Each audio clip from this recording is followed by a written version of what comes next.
Meu nome é Jainda Silva Souza. Meu trabalho é referente à síntese de nanopartículas lipídicas contendo chalcocilfonamida 185 e avaliação do potencial citotóxico da mesma em células tumorais in vitro.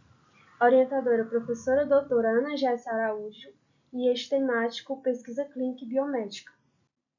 O câncer atualmente é uma doença recorrente complexa, em que tratamentos convencionais apresentam muitas vezes alta citotoxicidade e abordagens invasivas, o que leva a efeitos colaterais severos.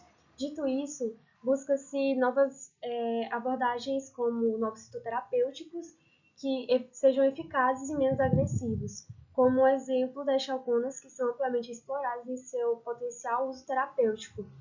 Em específico, o hidroxiclorofonamida 185 já se tem na literatura indicativos de promissora ação contra o câncer, como atividade antiproliferativa e capacidade antimetastática. Ademais, é visto na nanotecnologia um caminho para aprimoramento e para transpassar algumas limitações desse composto. Em especial, a nanopartículas lipídicas dispõe de alguns benefícios, como principalmente a entrega eficaz de drogas, a estabilização do medicamento, baixa citotoxicidade e liberação controlada. Objetivou-se, então, sintetizar nanopartículas lipídicas sólidas para encapsular o composto de chalcocilfonamida 185, com o propósito de melhorar sua eficácia para o tratamento do câncer por intermédio desses benefícios da nanopartícula. Para a metodologia, o hidroxiclorofonamida 185 foi fornecido pela equipe da professora doutora Caridade Nora Pérez, do Laboratório de Química Sintética Aplicada. Para a metodologia de síntese das nanopartículas, foram utilizados um método de homogeneização a quente de alta pressão, de acordo com o Roche e colaboradores, e o método de temperatura de inversão de fase, PIT, de acordo com Souza e colaboradores. Em consequência de alguns fatores, a síntese efetiva das nanopartículas não foi possível pelas metodologias mencionadas, mesmo fazendo-se algumas alterações. Na imagem, as formulações pelos métodos de homogenização a quente, com e sem a utilização do Ultratux, foram observadas fuligem mesmo com a limpeza do equipamento. Não foi possível obter as imagens das formulações produzidas pelo método PIT por terem antecipadamente sido descartadas.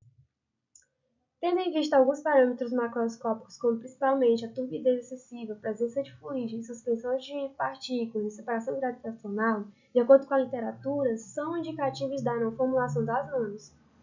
E, além disso, parâmetros físicos, como principalmente temperatura, duração da agitação e pressão, podem afetar e dificultar a síntese. Em que, então, todos esses fatores apontam para a falta de equipamentos adequados como grande interferente. Visto tais dificuldades para o enriquecimento da iniciação científica, buscou-se, além das muitas tentativas de síntese, acompanhar outros trabalhos em auxílio de diferentes técnicas e, assim, adquirir experiências paralelas a esse trabalho, mas de grande relevância para a pesquisa, onde, dentre essas, estão a avaliação do potencial citotóxico, que é um método colorimétrico que vai avaliar a viabilidade celular, como o método MTT, e permitir medir indiretamente o percentual de células vivas. O ensaio de exclusão do azul de Trypan, que vai ser utilizado por azul de Trypan para avaliar a integridade celular, que realiza-se a contagem das células viáveis e, posteriormente, a análise morfológica para a avaliação do morfotipo de morte celular. O ensaio de migração é um ensaio in vitro onde realiza-se um risco no tapete de células, que observa-se, então, a migração dessas células em direção ao risco em relação ao tempo. Já o ensaio de adesão também é um ensaio in vitro, porém observa-se a capacidade das células de aderir a um componente da matriz extracelular. O teste SMART, que é um teste em vivo em Drosophila melanogaster, em que vai se analisar a genotoxicidade de compostos e observando-se alterações no padrão de pelos das asas predominadas por manchas, a quais são indicativos de mutações.